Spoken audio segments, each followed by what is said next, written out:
Good morning guys. Ayan guys, ngayong araw na ito, samahan nyo akong magluto ng chicken.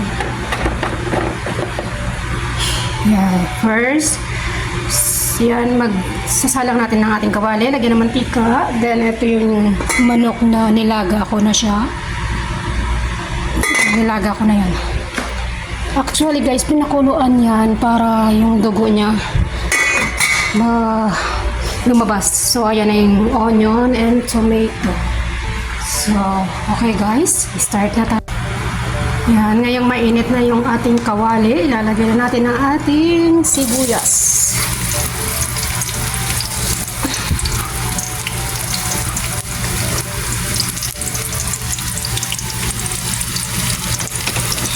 Yan.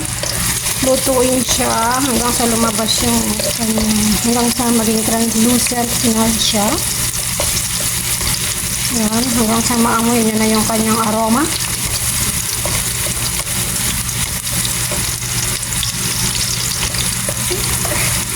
Kaya guys, first time kong niluto to guys, kami mismo nasarapan, kaya gusto ko lang i-share sa inyo. Para sa simpleng luto lang.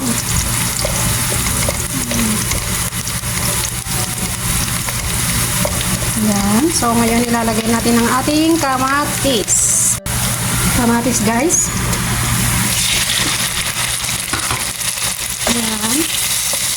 Haluin. Hanggang sa maluto.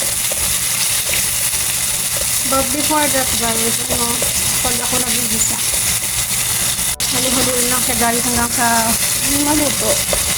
Kasi mas masarap yun.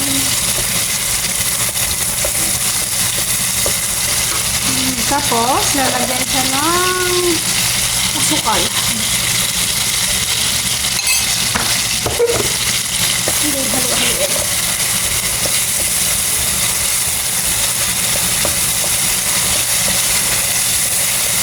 Okay guys, so hihintayin natin siya hanggang sa maluto dito.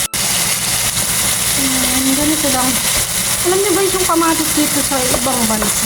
Kasi nga, siya export na siya, malalaki. So, from USA, medyo matamis yung mga kamatis dito.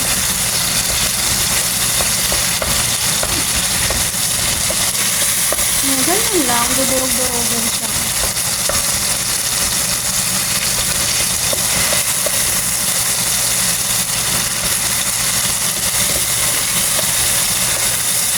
Tapos, isusunod ko naman yung manok. Yung manok guys, ito yung pinakuluan ko na siya. Susunod ko na siya. Yan, tapos haluin. Ewan ko guys, sarapan talaga ako sa kamatis lang yung nabaw niya.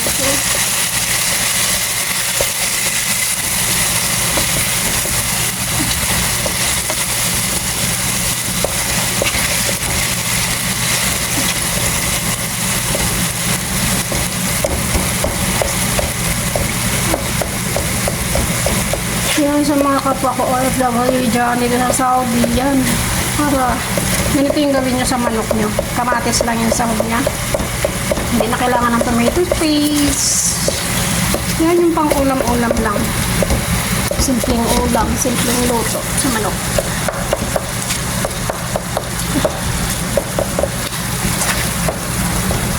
Yan. So, pinapakuluan ko yung manok guys kasi para hindi siya yung pag naluto. Kasi yung iba kahit nagluto mo na, makikita mo may dugo pa niya sa loob. So, yan. Ganun lang ginagawa namin technique dito.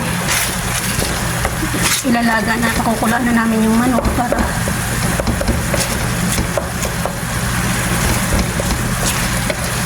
yan guys. So, makita nyo na. So, ngayon lalagyan ko siya ng tubig. Ito yung filter water. Yan, lagyan natin sa bowl. Yan, pwede na yun. Para lang matakpan yung yan. Kasi, syempre, mahilig na sabaw yung kasama natin dito. So, ayan guys, habang kumukulo siya, nilagyan ko na rin siya ng isang magic chicken cube. Ano rin siya? Chicken cube. Yeah, chicken cube. Tapos ito na yung kanyang lettuce.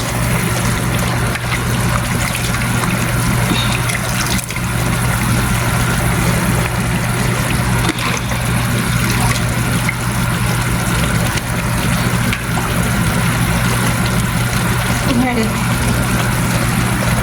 So, ayan guys. So, nugasan ko na siya ng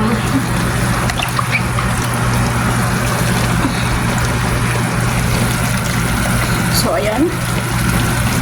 Tapos, actually yan. Ganun din yung halu-haluin.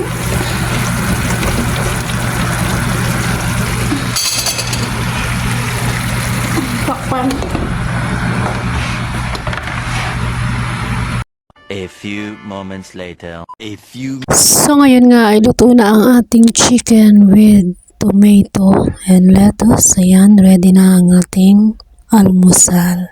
Kaya guys, thanks for watching guys, and please don't forget to like and subscribe to my YouTube channel.